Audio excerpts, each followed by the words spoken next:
ఓం సమర్థ సద్గురు శ్రీ సాయినాథాయ నమ. ఓం శ్రీ రమణాయ నమ.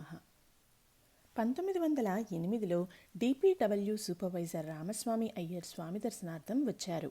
అప్పటి నుంచి ఆయన తరచూ స్వామి దర్శనం చేసేవారు. ఒకసారి స్వామి జీసస్ మొదలైన వారు పాపులను ఉద్ధరించుటకు ఈ లోకాన అవతరించారు. అటువంటి అవకాశం నాకు ఏమైనా ఉందా అని అడిగారు. దానికి భగవాన్ దెర్ ఈజ్ హోప్ అని 2 సార్లు ఇంగ్లీష్లో అన్నారు. రామస్వామి అయ్యర్ గొప్ప గాయకులు, సంగీత విద్వాంసులు, పండితులు. వారి హృదయమే సంగీత నిలయం. ఆయన కొన్ని కీర్తనలు కట్టారు. వాటిల్లో శరణాగతి గొప్ప కీర్తన. ఆ కీర్తనను యమునా కళ్యాణిలో సౌరిస్ గారు పాడితే విని కృతికర్త పరవశులు అయినారు. రామస్వామి అయ్యర్ గారిని అజీర్ణ రోగం పీడించేది. నిద్ర పట్టేది కాదు. ఒక రోజున భగవాన్ ఆయన్ని విందు భోజనం తినమన్నారు. గంజి తాగితే జీర్ణం కాని ఆయన భగవాన్ తినమన్నారని నిర్భయంగా నిస్సంశయంగా విందు పదార్థాలన్నీ పూర్తిగా తిని ఆ రాత్రి హాయిగా నిద్రపోయారు. ఎన్నడూ నిన్ను నువ్వు మరువవద్దు, మరిచావా సర్వానర్థం అనేదే భగవాన్ ఉపదేశంగా భావించారు రామస్వామి అయ్యర్. 1911లో వేలూరులో ఎఫ్హెచ్ హంఫ్రీస్ అనే ఆయన ఇండియా పోలీస్ డిపార్ట్మెంట్లో ఏడీఎస్పీగా నియమితులు అయినారు. ఆయన వయస్సు 21 సంవత్సరాలు. ఆయనకు అప్పటికే తంత్రశాస్త్రంలో ప్రవేశం ఉంది. ఆయన బొంబాయి చేరుకోగానే జ్వరం పడి హాస్పిటల్లో చేరారు. నెమ్మదిగా కోలుకున్నారు. హంఫ్రీస్ గారికి యోగశాస్త్రంలో కూడా ప్రవేశం ఉంది. సూక్ష్మ శరీరంతో సంకల్పిత స్థానాలకు వెళ్ళగల సామర్థ్యం కలవారు. ఆయన భారతీయ భాషలలో ఏదో ఒకటి నేర్చుకోవాలి అనుకున్నారు. ఆ సందర్భంలో గురువును వెతుక్కోవడం కోసం తాను ఉద్యోగం చేయవలసిన వేలూరు సూక్ష్మ శరీరంలో వెళ్ళి అనేక మందిని పరిశీలించి చివరికి సర్వేపల్లి నరసింహయ్య ప్రణవానందులు గారిని గురువుగా ఎన్నుకున్నారు. హంఫ్రీస్ వేలూరులో ఉద్యోగంలో చేరారు. జనవరి 18వ తేదీన నరసింహయ్య గారి దగ్గరకు వెళ్ళి తన సంగతి చెప్పి వారి వద్ద శిష్యరికం ఆరంభించారు. ఆనాడు మాటల్లో ఈ ప్రాంతంలో మీకు తెలిసిన మహాత్ములు ఎవరైనా ఉన్నారా అని అడిగారు. దానికి నరసింహయ్య గారు నాకు ఏ మహాత్ములు తెలియదు అన్నారు. ఆ మర్నాడు హంఫ్రీస్ నరసింహయ్య గారి ఇంటికి వెళ్ళినప్పుడు ఈ ఉదయం నేను నిద్రలేచే ముందు కలలో మీ గురువు గారిని చూశాను. ఆయన నా పక్కన కూర్చుని నాకు ఏదో చెప్పారు, కానీ ఆయన భాష నాకు అర్థం కాలేదు అన్నారు. హంఫ్రీస్ మాటలకు నరసింహయ్య గారు తికమకపడ్డారు. ఆయన గొడవ పడటం చూసి నేను బొంబాయిలో ఉండగా మొదట కలుసుకున్నది మిమ్మల్నే అన్నారు. ఆ మాటతో ఆయన మరింత తికమకపడి నేను ఎప్పుడూ బొంబాయిలో లేనే అన్నారు. మీరు బొంబాయిలో ఉండటం కాదు, నేను బొంబాయిలో దిగగానే జబ్బుపడ్డాను, హాస్పిటల్లో చేరాను. బాధ నివారణ కంటే ముందు నా మనసు వేలూరును పంపించాను. ఎందుకంటే నేను అక్కడ ట్రైనింగ్ పొందవలసి ఉంది. యోగాభ్యాసం వల్ల నాకు సూక్ష్మ శరీరం ధరించే శక్తి ఉంది. ఆ శక్తి సహాయంతో వేలూరు వచ్చి మిమ్మల్ని దర్శించాను అన్నారు హంఫ్రీస్. సూక్ష్మ శరీరం అంటే నాకు ఏం తెలియదు, అసలు ఏ శరీరమూ తెలియదు, ఈ దేహం తప్ప అన్నారు నరసింహయ్య గారు. కానీ హంఫ్రీస్కు వచ్చిన కలను పరీక్షించాలని నరసింహయ్య గారు కొన్ని ఫోటోలు తెచ్చి ఆయన ముందు ఉంచారు. వాటిల్లోంచి గణపతి శాస్త్రి గారి ఫోటో బయటకు తీసి ఈయనే మీ గురువు, నేను కలలో చూసింది ఈయనేనా మీ గురువుగారు అని అడిగారు. అవును, ఆయనే నా గురువుగారు అన్నారు ఆయన. కొన్నాళ్ల తర్వాత హంఫ్రీస్కు మళ్ళా జబ్బు చేసింది. విశ్రాంతికై ఆయన ఉదకమండలం వెళ్ళి కొన్ని నెలలు ఉన్నారు. అక్కడ నుంచి నరసింహయ్య గారికి తరచూ ఉత్తరాలు రాసేవారు. ఒక ఉత్తరంలో తనకు కలలో కనపడిన ఓ కొండ, దానిపై ఒక గుహ, ఆ గుహ ముందు ఓ చిరు ప్రవాహం, అక్కడ ఒక మహర్షి ఆనంద పారవస్యంలో నిలబడి ఉండటం అంతా వర్ణించి దాన్నంతా అందమైన చిత్రంగా చిత్రించి నరసింహయ్య గారికి పంపించారు. ఆ చిత్రాన్ని చూడగానే అది అరుణాచలమని, గుహ విరూపాక్ష గుహ అని, నిలబడ్డ మహర్షి బ్రాహ్మణస్వామిని గుర్తించి సమాధానంలో స్వామి గురించి వివరంగా రాశారు. హంఫ్రీస్ ఆరోగ్యం బాగై వేలూరు వచ్చారు. వారికి గణపతి శాస్త్రి గారిని పరిచయం చేశారు నరసింహయ్య గారు. ఆ ముగ్గురు 1911 నవంబర్లో మహర్షి దర్శనానికి తిరువణ్ణామలై వచ్చారు. తన అరుణాచల అనుభవాన్ని హంఫ్రీస్ ఇట్లా వర్ణించారు. ఒక సెలవు రోజున నేను, నరసింహయ్య గారు, గణపతి శాస్త్రి గారు తిరువణ్ణామలై వెళ్ళాం. మధ్యాహ్నం 2 గంటల వేళ విరూపాక్ష గుహలో స్వామిని దర్శించాం. మేము ముగ్గురం ఆయన పాదాల ముందు మౌనంగా కూర్చున్నాం. స్వామి మౌనంగా ఉన్నారు. స్వామి గంభీరత, మౌనం, స్థిర దృష్టి, అసలు ఆయన ఉనికి అన్నీ నన్ను ఎంతో ఆకర్షించాయి. శాస్త్రి గారు నన్ను మహర్షి కళ్ళల్లోకి సూటిగా చూడమన్నారు. ఒక అరగంట సేపు అట్లా స్థిరంగా ఏకాగ్రంగా స్వామి వైపు చూశాను. ఆయన చూపులో భావచలనం లేదు. అసలు ఏ భావమూ లేదు. స్వామి నిర్గుణ స్వరూపంగా కనిపించారు. ఆయన దేహమే ఈశ్వరాలయంగా తోచింది నాకు. అది మానవదేహం కాదు అనిపించింది. ఆయన దేహం దేవుని చేతిలో ఒక పనిముట్టు మాత్రమే. ఆ దేహం కదలిక శవం మాదిరిగా ఉన్నా దాంట్లోంచి ఈశ్వరుడు బ్రహ్మాండంగా వ్యక్తమవుతూ ప్రకాశిస్తున్నారు. ఆయన వర్ణనాతీతులు. గణపతి శాస్త్రి గారు నన్ను స్వామితో మాట్లాడమన్నారు. నేను ఆత్మసాక్షాత్కారం సంగతి అడిగాను. స్వామి కొన్ని మాటలు ఇంగ్లీష్లో, కొన్ని మాటలు తెలుగులో మాట్లాడారు. ఆ తర్వాత నేను స్వామిని కొన్ని ప్రశ్నలు అడిగాను. హంఫ్రీస్, గురు, నేను ప్రపంచ పురోభివృద్ధికి సాయపడగలనా? స్వామి, ముందు మీకు మీరు సహాయం చేసుకోండి, తర్వాత ప్రపంచానికి సహాయపడుదురుగాని. హంఫ్రీస్, నేను ప్రపంచానికి సహాయపడాలి అనుకుంటున్నాను. సాయపడగలనా? స్వామి, సాయపడగలరు. మీకు మీరు సహాయం చేసుకుంటూ ప్రపంచానికి సాయపడండి. మీరు ప్రపంచంలో ఒక్కరు. అసలు మీరే ప్రపంచం. మీరు ప్రపంచం నుంచి విడిగా భిన్నంగా లేరు. మీ నుంచి ప్రపంచము వేరుగా లేదు. హంఫ్రీస్, పూర్వం జీసస్ శ్రీకృష్ణుడు చేసినట్లు నేను మహత్యాలు చేయగలనా? స్వామి, వారు మహత్యాలు చేసేప్పుడు తాము చేస్తున్నాము అనుకున్నారా? హంఫ్రీస్, లేదు స్వామి, పొందవలసింది ఆత్మను. అసలు ఉన్నది అదొక్కటే. దాన్ని పొందడానికి సర్వశక్తులు ఉపయోగించాలి. అదే జీవిత లక్ష్యం అని స్వామి గంభీరంగా ఉండిపోయారు. ఆ తరువాత ఎంతోమంది చిన్నపిల్లలు వచ్చి స్వామి చుట్టూ కూర్చున్నారు. వారు తరచూ స్వామి సన్నిధికి వచ్చేవారే. నేను రెండవసారి స్వామి దర్శనానికి తిరువణ్ణామలై వెళ్ళాను. స్వామి నన్ను చూడగానే గుర్తుపట్టి పలకరించి కుశల ప్రశ్నలు వేశారు. ఆయన కంటపడిన వారి జీవితం తెరుచుకున్న గ్రంథం మాదిరిగా ఉంటుంది. ఒక్క చూపుతో ఆ గ్రంథసారాన్నంతా గ్రహించగల శక్తివంతులు స్వామి. నాకు భోజనం వడ్డించారు. నేను తింటున్నంతసేపు స్వామి నా దగ్గరే కూర్చుని కబుర్లు చెప్పారు.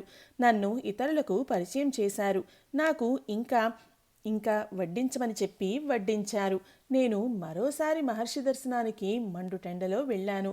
చెప్పులు లేకుండా కొండ ఎక్కాను. ఏం మాట్లాడకుండా స్వామి పాదాల ముందు కూర్చున్నాను. ఇద్దరం మౌనంగా ఎంతోసేపు కూర్చున్నాం. ఆయన దృష్టి స్థిరంగా నిలిచింది.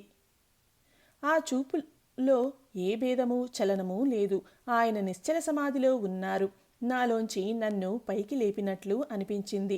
స్వామి కళ్ళల్లోకి తీక్షణంగా అరగంట సేపు చూశాను. ఆయన కళ్ళు కదల్లేదు, రెప్పలార్చలేదు. ఆయన మౌనమహిమ చెప్పక చెప్పారు. ఆయన గంభీరత, సాధుత్వం, శాంతం, ఆత్మనిగ్రహం, నిగూఢమైన ఆయన శక్తి అపారం అనిపించాయి. ఆయన చిరునవ్వు కన్నా అందమైన దాన్ని నేను ఊహించుకోలేను. ఆయన ఎదుటపడితే ఎటువంటి వారిలోనూ మార్పు వస్తుంది అనిపించింది.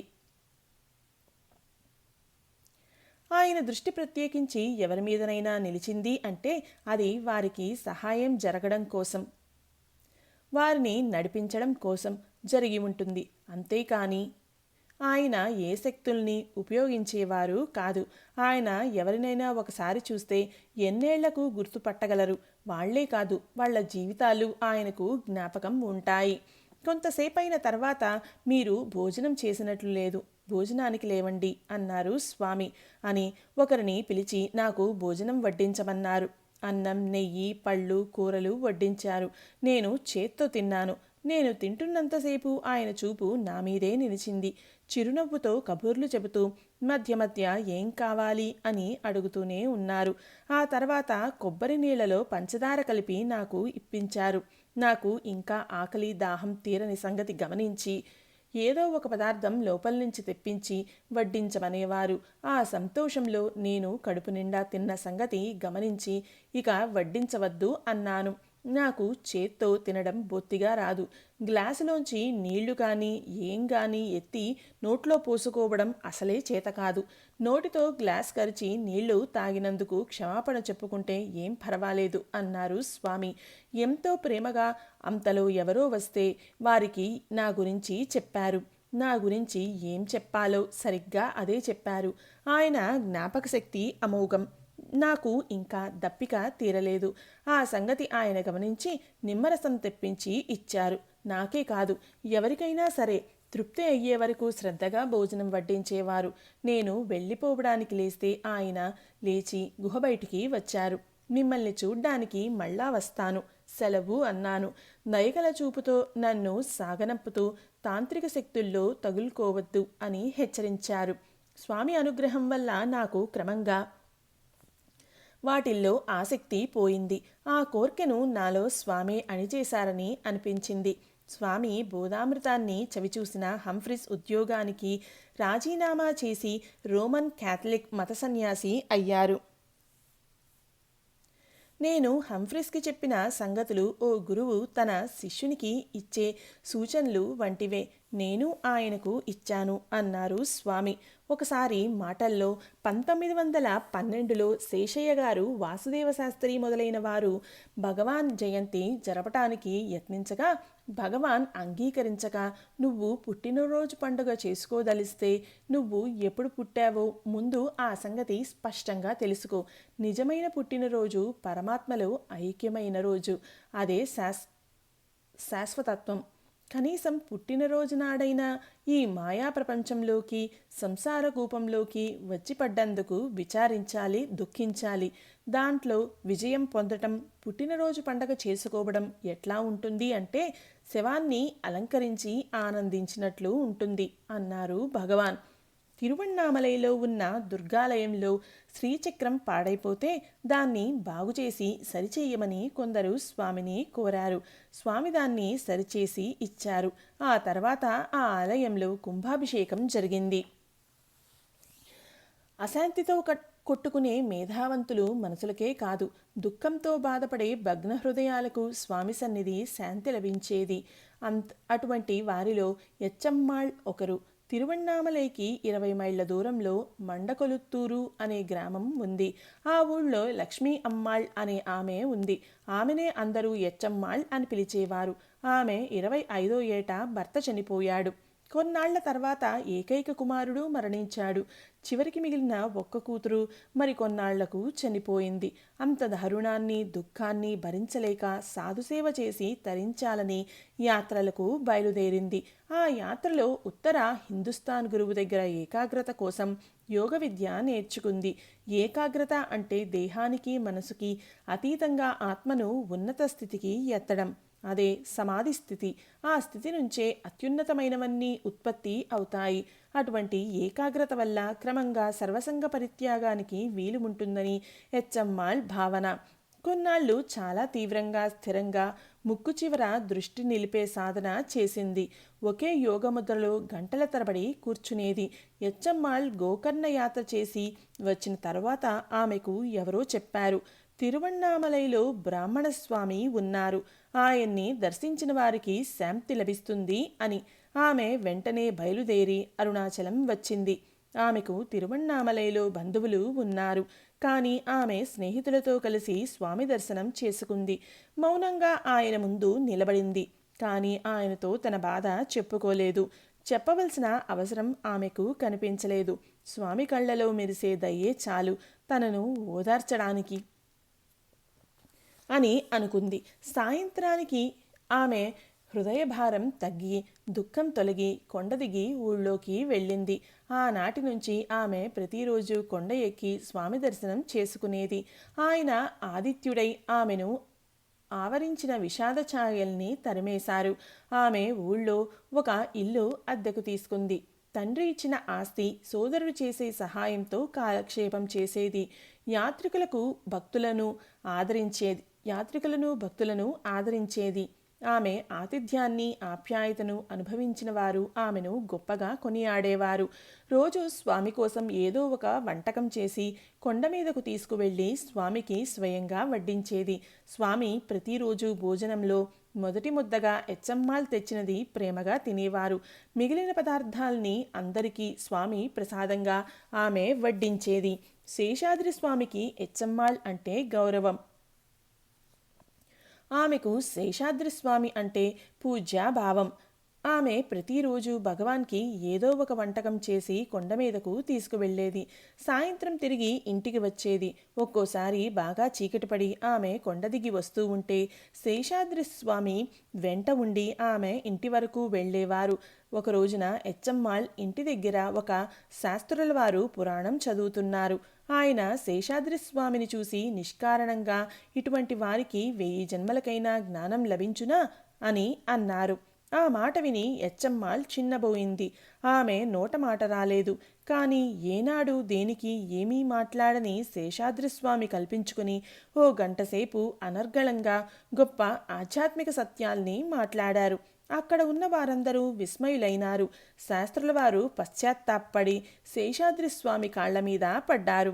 వయసు పెరిగినా ఆరోగ్యం చెడినా ఏది ఏమైనా ఆనాటి నుంచి ఎచ్చమ్మాళ్ తన జీవితాంతం ఏదో ఒక వంటకం చేసి స్వామికి పెట్టేది. ఆమె వంటకం వచ్చే వరకు స్వామి భోజనం చేసేవారు కాదు. ఆమె ఏ రోజు స్వామి సన్నిధికి ఆలస్యంగా వెళ్ళలేదు. ఆమె ఆలస్యాన్ని స్వామి అంగీకారంతో తీసుకునేవారు. కానీ ఏనాడు ఆమెను నిరాకరించలేదు, నిరాశపరచలేదు. ఆలస్యమైతే స్వామి ఆమె కోసం ఎదురు చూసేవారు. జనం ఎక్కువయ్యే కొద్దీ ఆమె తీసుకువెళ్లే పదార్థం అందరికీ బహుకొంచెంగా వచ్చేది. పుణ్యదినాల్లో ఎచ్చమ్మాళ్ ఉపవాసం ఉండేది. అది గమనించి చల్లని గాలి వీస్తుంటే ఫ్యాన్ వేసుకునేది ఎవరు అన్నారు స్వామి. అంటే స్వామి సన్నిధిలో ఉపవాసాలేమిటి అని అర్థం. ఆమె స్వామి మాట అర్థం చేసుకుని ఆనాటి నుంచి ఉపవాసాలు మానేసింది. ఒకరోజున ఎచ్చమ్మాళ్ నిశ్చలంగా చాలాసేపు కూర్చుండిపోయింది. ఇంట్లో వాళ్ళు కంగారు పడి స్వామి దగ్గరకు వెళ్ళి చెప్పారు. ఆయన ఏమీ మాట్లాడలేదు. ఇంకోసారి ఆమె తన యోగాభ్యాసమైన అష్టాంగ యోగం గురించి నాసికాగ్రమున దృష్టి నిలిపి గంటల తరబడి కూర్చోవడం గురించి, ఆయా సమయాల్లో తనకు కలిగే అనుభవాల గురించి, కనిపించే దివ్య దృశ్యాల గురించి, వినిపించే దివ్యనాదాల గురించి స్వామికి చెప్పగా, నువ్వు ఆ విధంగా చూసే కాంతి నిజమైనది కాదు. నీ లక్ష్యం ఆత్మోపలబ్ధి, ఆత్మసాక్షాత్కారం కోసం సాధన చెయ్యి. అల్ప విషయాలు ఎందుకు అని స్వామి ఆమె సాధనా విధానాన్ని నిరుత్సాహపరిచారు. అప్పటి నుంచి ఆమె స్వామి సూచించిన విచారణ మార్గాన్ని సాధన చేయనారంభించింది. ఆమె తన భారాన్నంతా స్వామి మీద ఉంచింది. క్రమంగా ఆమెకు స్వామి విషయంలో కూడా కొన్ని అనుభవాలు కలగడం, దివ్య దృశ్యాలు గోచరం కావడం గురించి మళ్ళా స్వామితో చెప్పగా అవన్నీ స్వామిపై దృష్టి నిలిపి ఏకాగ్రం చేయడం వల్ల కలుగుచున్నవే కానీ మరేం కాదు. ఇప్పుడు మనకు బయట ఒకటి కనబడుతోందంటే అది మరొకప్పుడు కనబడకుండా పోతుంది. అందుచేత ఏ దివ్య దృశ్యాలు శాశ్వతం కాదు అని ఆమెను ఆనాటి నుండి అటువంటి అనుభవాల నుంచి తప్పించి ఆత్మవిచారణ వైపు దృష్టి మరల్చారు. అటువంటి సంఘటనే మరొకటి జరిగింది. ఒకసారి ఒక పాశ్చాత్య యాత్రికుడు శ్రీ రమణాశ్రమానికి వచ్చి అరుణాచలాన్ని పరిశోధిస్తానని బయలుదేరి కొంత దూరం కొండ మీదకు వెళ్ళాక ఎటూ దారి కనపడక ఎండలో తిరిగి తిరిగి అలసి నిస్సహాయతలో ఉండగా భగవాన్ కనిపించి అతనికి దారి చూపగా అతను ఎట్లానో అతి ప్రయాస మీద సాయంత్రానికి ఆశ్రమం చేరుకున్నాడు. అప్పటి వరకు అతని కోసం ఆశ్రమంలో ఆతృతతో ఎదురుచూసి అతను రాగానే ఏం జరిగిందో చెప్పమని అడిగారు. అతను చెప్పిందంతా విని భగవాన్ ఇక్కడే హాల్లోనే ఉన్నారు కదా అని ఆశ్చర్యపోయారు. భక్తులు తమ అనుభవాలు ఎన్నెన్నో చెబుతారు. దానికి కారణం తమకు దివ్య దృశ్యాలు కనిపించాలి, దివ్యనాదాలు వినిపించాలి, దివ్యానుభవాలు కలగాలి అనే కాంక్షతో ఉంటారు. వాటిల్లో వారికి గల ఆసక్తిని స్వామి ఎప్పుడూ ఒప్పుకునేవారు కాదు. కాలం గడిచే కొద్దీ ఎచ్చమ్మాళ్ దుఃఖం మాయమైంది. ఆమెకు శాంతి లభించింది. కానీ స్వామికి చెప్పకుండా ఆమె ఒక అమ్మాయిని పెంచింది. ఆ అమ్మాయికి వయసు వచ్చాక పెళ్లి చేసింది. త్వరలో ఆమెకు ఒక కొడుకు పుట్టాడు. వాడికి రమణ అని పేరు పెట్టింది. ఒక రోజున హెచ్ఎంఆర్కు టెలిగ్రామ్ వచ్చింది. పెంపుడు కూతురు చనిపోయింది అని. ఆమె టెలిగ్రామ్ తీసుకుని భగవాన్ దగ్గరకు వెళ్ళింది. స్వామి ఎంత ఓదార్చినా ఆమె దుఃఖం తీరలేదు. అంత్యక్రియలకు హెచ్ఎంఆర్ కూతురు అత్తవారింటికి వెళ్ళింది. తిరిగి మనవడితో వచ్చి పిల్లవానిని స్వామికి చూపింది. పిల్లవానిని చూసి స్వామి కన్నీరు పెట్టుకున్నారు. ఏమైనా ఆయన అనుగ్రహం ఆమెకు శాంతిని ఇచ్చింది. 1915 చాతుర్మాసంలో ఒక రోజున భగవాన్ చుట్టూ ఎందరో కూర్చుని ఉన్నారు. జగదీశ శాస్త్రులు కలం కాగితం తీసుకుని దీర్ఘాలోచనలో పడ్డారు. వారిని చూసి ఏమిటి ఆలోచిస్తున్నారు అని భగవాన్ అడిగితే, ఒక శ్లోకం రాయాలనుకుంటున్నాను. మొదటి పాదం మాత్రమే స్ఫురించి ఆగిపోయింది. దాన్ని పూరించలేకుండా ఉన్నాను అంటూ ఆ కాగితాన్ని భగవాన్ చేతికి ఇచ్చారు. ఆ పాదం హృదయకుహర మధ్యే కేవలం బ్రహ్మ మాత్రం. దాన్ని భగవాన్ హృదయకుహర మధ్యే కేవలం బ్రహ్మ మాత్రం హ్యుహమహమితి సాక్షాదాత్మరూపేణ భాతి. హృది విషమన సాస్వం చిన్వత మజ్జాతావ పవనచలన రోధాదాత్మ నిష్టో భవత్వం అని పూరించారు. దాని తాత్పర్యం, హృదయమును గుహ యొక్క మధ్యమున కేవలం బ్రహ్మము, నేను అని ప్రత్యక్షముగా ఆత్మరూపముగా ప్రకాశించుచున్నది. ఆత్మ గురించి వెదుకుట చేతనో, తన యందు మునుగుట చేతనో, లేక ప్రాణవృత్తి నిరోధం వల్లనో మనసుచే హృదయమున ప్రవేశించిన నీవు ఆత్మయందు నిలకడ కలవాడవు అగుదువు. భగవాన్ రాసిన ఈ శ్లోకంలో అన్ని కాలాల్లో మహర్షులందరి దివ్యబోధలు ఓ మూసలో కరిగించి పోసినట్లు ఇమిడి ఉన్నాయి. దాని అర్థం, హృదయకుహర మధ్య గుహలో పరబ్రహ్మ ప్రకాశిస్తూ ఉంటారు. అదే ఆత్మ. అంటే ఆధ్యాత్మిక హృదయమే ఆత్మ అని తెలుసుకోవడమే ఆత్మస్థితి. నిరంతరం ఆత్మస్ఫురణతో ఉండి దాని స్వభావాన్ని పరిశీలించడమే భగవాన్ సూచించిన సాధనా మార్గం. ద్వంద్వాతీతమైన ఆత్మయే ఆయన లక్ష్యం. అందుకే భగవాన్ తరచూ అనేవారు, ఆత్మను విస్మరించి అన్నీ తెలుసుకోవడం అజ్ఞానం. నేను అనేది తెలుసుకుంటే తక్కినవన్నీ పోతాయి అని. ఆత్మను తెలుసుకునే విధం ఆత్మగా ఉండటం, అదే జ్ఞానిస్థితి. అంటే బంధుహేతువైన దేహాత్మబుద్ధిని వీడి మనసు ఆత్మను గుర్తించడం. ఆ బంధం నేనెవడను అను విచారణ వల్ల తొలగిపోతుంది అన్నారు. 1917 జూలైలో ఒక రోజున నాయన ఇంకా కొంతమంది భక్తులు భగవాన్ దగ్గర కూర్చున్నారు. మాటల్లో నాయన తనకు తెలిసిన సమాచారం చెప్పారు.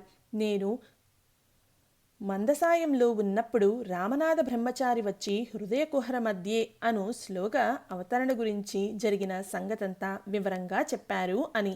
ఆ తర్వాత నాయన ఆ శ్లోకాన్ని ఆధారంగా తీసుకుని గొప్ప వ్యాఖ్య రాశారు. అదే రమణగీత. భగవాన్ భక్తులకు అనుచరులకు ఇచ్చిన సమాధానాల సారమే రమణగీత. అది హృదయ విద్య, మనోనిగ్రహం, భక్తి, విచారణ మొదలైన అంశాలతో కూడిన గ్రంథమది. అది ఒక విధమైన యోగశాస్త్రం. సాధకునికి సంశయ నివృత్తి కలిగిస్తుంది, భక్తునికి ఉపశమనం కలిగిస్తుంది. రమణగీతలో నాయన భగవాన్ తత్వాన్ని గొప్పగా వర్ణించారు. మనిషి అంటే దేహం, మనసు, ఆత్మ అనే మూడింటి కలయిక. అందు ఆత్మే శక్తి. ఆ శక్తికి దేహం, మనసు ఉపాధులు.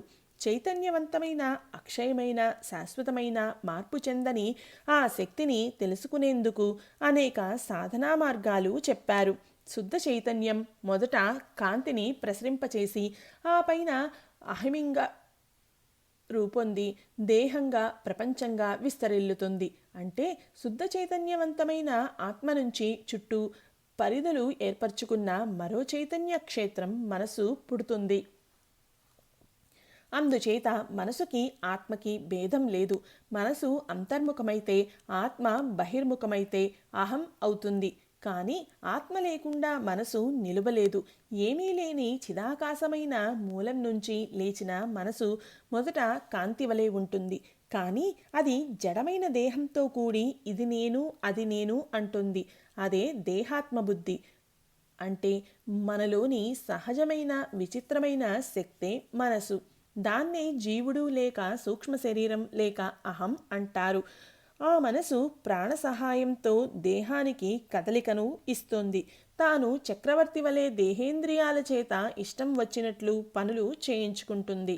మనసు తన సహజమైన స్వతసిద్ధమైన చాంచల్యం చాపల్యం దురాశ వల్ల సదా బయట చెడతిరిగి దేహేంద్రియాల ద్వారా నిరంతరం ఏదో ఒక విషయాన్ని పోగు చేస్తూనే ఉంటుంది. ఏదో ఒక సంగతిని గ్రహిస్తూనే ఉంటుంది. తత్ఫలితంగా సుఖ దుఃఖాల్ని అనుభవిస్తుంది. అది దాని నిరంతర కర్మ. మనసు లేకపోతే ఇంద్రియాలు స్వతంత్రంగా పనిచేయలేవు. మనసు విషయాల్ని గ్రహించే సమయంలో ఆశ ప్రవేశిస్తుంది. ఆ ఆశ భలే తిండిపోతూ. దాని తిండికి అంతులేదు. అది తిని తిని తెగ బలుస్తుంది. అవిద్య కల్పన మూఢత్వం వల్ల ఆ ఆశ బాగా పెరుగుతుంది. ఆ ఆశను క్రోధం లోభం అనుసరిస్తాయి. ఎంతకీ తృప్తి సుఖం శాంతి లేక జీవితాన్ని దుఃఖమయం చేస్తుంది. క్రమంగా మనసు దుష్ట స్వభావం కలదిగా తయారవుతుంది. మనసు విషయాల్లో తగులుకున్నప్పుడు కలుషితం అవుతుంది. అది అవిషయంగా ఉన్నప్పుడు నిర్మలంగా ఉంటుంది. మనసు తాను గ్రహించే విషయాలు తనకే కొన్ని హితంగా కొన్ని అహితంగా ఉంటాయి. కొన్ని విషయాల్ని చిత్తంలో దాచుకుంటుంది. ఆ విషయాలే సంస్కారాలు. అసంస్కారాలు క్రమంగా జ్ఞాపకాలుగా బయటికి వస్తాయి. ఆ సంస్కారాలు క్రమంగా జ్ఞాపకాలుగా బయటికి వస్తాయి. ఆ జ్ఞాపకాలతో సుఖం అనుభవించే వీలు ఒక్క స్వప్నావస్థకే ఉంది. మనసు తన మనుగడ కోసం మేధస్సును ప్రభావితం చేసి ఆలోచనల్ని పుట్టిస్తోంది. ప్రతి ఆలోచన వెనక ఒక సామాన్యమైన ఆలోచన ఉంటుంది. అది నేను అనే మొదటి ఆలోచన. అన్ని ఆలోచనలకు నేను అనే మొదటి ఆలోచనే మాతృక. అంటే తక్కిన ఆలోచనల్ని ఆ నేనే ఉత్పత్తి చేస్తోంది. మెదడు పనిచేయడం వల్ల మెలకువలో స్వప్నంలో ఆలోచనలు కలుగుతాయి. ఆ రెండు అవస్థలోనూ ప్రపంచం ఉంది. అంటే ప్రపంచం ఆలోచన జనితం అన్నమాట. గాఢ నిద్రలో ఆలోచనలు లేవు. ఆలోచనలు లేకపోతే ప్రపంచమూ లేదు. కనుక నిద్రకి మెలకువకి భేదం తలుపు మాత్రమే. అందుచేత ఆలోచనలు సహజమైనవి కావు. సహజమైనవి అయితే అవి ఒక అవస్థలో ఉండి వేరొక అవస్థలో లేకుండా పోవడానికి వీల్లేదు. అవి అన్ని అవస్థల్లోనూ ఉండి తీరవలే. ఇంద్రియ ప్రవృత్తులు తమస్సులో అణిగితే అది గాఢ నిద్ర. వెలుగులో అణిగితే అది సమాధి సుషుప్తి. అనిచ్ఛాపూర్వకం కావున అది విజ్ఞానరహితం. సమాధి ఇచ్ఛాపూర్వక విజ్ఞాన సహిత యోగం. అనుభవజ్ఞులు మనసును 3 భాగాలుగా విభజించారు. మనసు అహంకారం బుద్ధి అని. అందు మనసు ఆలోచనామయం. అహంకారం సర్వాధికారి అయి ఆలోచనల్ని అదుపులో పెట్టి తన ఇష్టం వచ్చినట్లు దేహాన్ని ఉపయోగించుకుంటుంది. బుద్ధికి ఒక గొప్ప గుణం ఉంది. అది వివేకంతో చూడడం, అహంకారాన్ని అణిచి శాంతపరచడం. మొదటి ఆలోచన అయిన నేనుకి ఒక కేంద్రం ఉంది. అది హృదయం. అది రొమ్ముకు మధ్యనున్న అనాహత చక్రం కాదు. రక్త ప్రసరణ చేసే గుండె కాదు. అది అసలు భౌతికమే కాదు. అది ఆధ్యాత్మిక హృదయం. సకల వృత్తులకు మూలం నేను అను వృత్తి. ఆ నేను ఎందుండి బయలుదేరునో ఆ చోటే హృదయస్థానం. అది చాలా ముఖ్యమైన కేంద్రం. అదే ఆత్మ. దాని నుంచి శక్తి కాంతి ప్రసారమై మెదడుపై పడి ప్రకాశించి అద్భుతంగా పనిచేస్తోంది. ఆ హృదయంలో సూక్ష్మ రూపంలో ఉన్న వాసనలు మెదడులోకి వెళ్ళగా ప్రతి దశలోనూ మెదడు వాటిని విస్తృతపరుస్తుంది. అందుచేత హృదయాన్ని దేహమంతటిగాను విశ్వమంతటిగాను చెప్పవచ్చు. కానీ సాధకునికి సహాయం చేసే నిమిత్తం హృదయానికో నిర్ణీతమైన చోటు చూపుతారు. మన సందేహమంతా హృదయం భౌతికమని. హృదయం అంటే 4 అరలతో కూడిన రక్త ప్రసరణ జరిగే మాంసకోశం కాదు. నేను అను స్ఫురణ ఎందుండి వెడలునో అదే హృదయస్థానమని వేదాలు చెబుతున్నాయి. ఆ స్ఫురణ మాంసపేటిక నుంచి వస్తుందా? హృదయం దేహం కాదు. దేహం జడం. ఆత్మ స్వయం ప్రకాశం, చైతన్యవంతం. అది చైతన్య స్థానమే కాదు, సాక్షాత్తు చైతన్యం. అది శరీరమంతటా వ్యాపించి ఉండటం చేత అనుభవాలు కలుగుతున్నాయి. ఆ ఆత్మ చైతన్యంతో జడదేహం కూడా కదులుతుంది. ఆ ఆత్మజ్యోతి ఉండే చోట హృదయస్థానం. పంచభూతాలతో నిర్మితమైన దేహాన్ని ఆశ్రయించిన ఆత్మస్థానం. హృదయ కుహూర మధ్యం. ఆత్మరూపమే హృదయం. మనలోనే ఎక్కడో హృదయస్థానం ఉంది, కానీ అది రొమ్ముకు ఎడమవైపు నుండి రక్త ప్రసరణ గుండె కాదని గుర్తించాలి. యోగశాస్త్రంలో చెప్పబడే చక్రాల్లో ఒకటి కాదు హృదయం, కానీ ఆ హృదయమే కేంద్రం. అదే అన్నింటికీ మూలం. ఉపనిషత్తులు దాన్నే బ్రహ్మం అంటాయి. హృదయం కంటే ఈశ్వరుడు వేరు కాదు. మన అవగాహనకు వీలుగా హృత్పద్మంలో దైవం ఉంటాడు అంటారు. అంటే అర్థం లోన చూడు అని. ఆ హృదయంలో దేహం, లోకం, సమస్త విశ్వం ఉంది. దాన్నించి ఏదీ భిన్నంగా లేదు. అందుచేత అదే కేంద్రం. అక్కడ నుంచే అన్నీ వెలువడతాయి. సకల వృత్తులు, వ్యాపారాలు ఎచ్చటి నుండి బయలుదేరునో అదే హృదయం. దానికి ఆకారవర్ణన కేవలం భావన. సకల వృత్తులకు మూలం నేను. ఆ నేను ఎక్కడి నుండి బయలుదేరుతుందో అదే హృదయం. చంద్రునికి తేజస్సును సూర్యుడు ఇచ్చినట్లు మనస్సుకు హృదయం వెలుతురు ఇస్తుంది. అందుచేత హృదయం యొక్క పరోక్షంలో మనస్సును మాత్రం చూస్తున్నాడు మనిషి. వేదాల్లో హృదయాన్ని అధోముఖ పద్మకోశ ప్రకాశం అని వర్ణించారు. అంటే క్రిందు ముఖమైన తామర మొగ్గవలే ఉంటుంది అని అర్థం. అలాగే కదలి ముకుళం అని కూడా అంటారు. అంటే అరటి పువ్వు వలె క్రిందు ముఖమై ఉంటుందని అర్థం.